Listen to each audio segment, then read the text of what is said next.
శ్రీలంకతో 3 టీ20ల సిరీస్ను clean sweep చేసిన భారత్ జట్టు వన్డే సిరీస్ తొలి మ్యాచ్ను టై చేసుకుంది. మొదట టాస్ గెలిచి బ్యాటింగ్ చేసిన లంక 8 వికెట్లకు 230 పరుగులు చేసింది.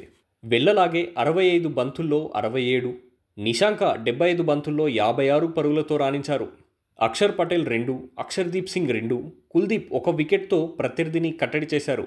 అనంతరం కెప్టెన్ రోహిత్ శర్మ 47 బంతుల్లో 58 పరుగులతో అదిరే ఆరంభాన్ని ఇచ్చినా జట్టు సద్వినియోగం చేసుకోలేకపోయింది.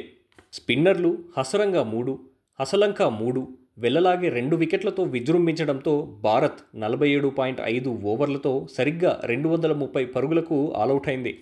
ఆల్రౌండ్ ప్రదర్శనతో అదరగొట్టిన వెళ్లలాగే మ్యాన్ ఆఫ్ ద మ్యాచ్గా నిలిచారు.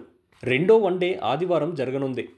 బలమైన బ్యాటింగ్ ఆర్డర్ ఉన్న భారత్కు 231 పరుగుల లక్ష్యం ఏపాటిది అనుకుంటే ఛేదనలో బలమైన పునాది పడ్డాక కూడా గెలవలేకపోయింది. రోహిత్ తనదైన శైలిలో చెలరేగుతూ స్కోర్ బోర్డును పరుగులు పెట్టించాడు.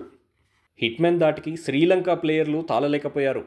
స్పిన్నర్లొచ్చాక రోహిత్ నెమ్మదించిన ఇన్నింగ్స్ సాఫీగానే సాగిపోయాయి. మరో ఎండ్లో శుభ్మన్ నెమ్మదిగా ఆడుతూ సహాయ పాత్ర పోషించాడు.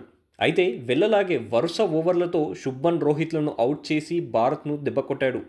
బ్యాటింగ్ ఆర్డర్లో ముందుకు వచ్చిన సుందర్ కూడా ఎక్కువసేపు నిలవలేకపోవడంతో 1 వికెట్టు నష్టపోకుండా 75 పరుగులు చేసిన భారత్ 87 పరుగులకు 8 వికెట్లను చేజార్చుకుంది.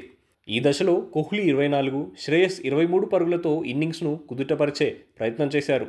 కానీ వీళ్ళిద్దరూ స్వల్ప వ్యవధిలోనే వెనుదిరిగారు. ఆ తర్వాత 31 పరుగులు చేసిన రాహుల్, 33 చేసిన అక్షర్ నిలకడగా ఆడడంతో 5 వికెట్ల నష్టానికి 108 పరుగులతో భారత్ విజయానికి చేరువైంది.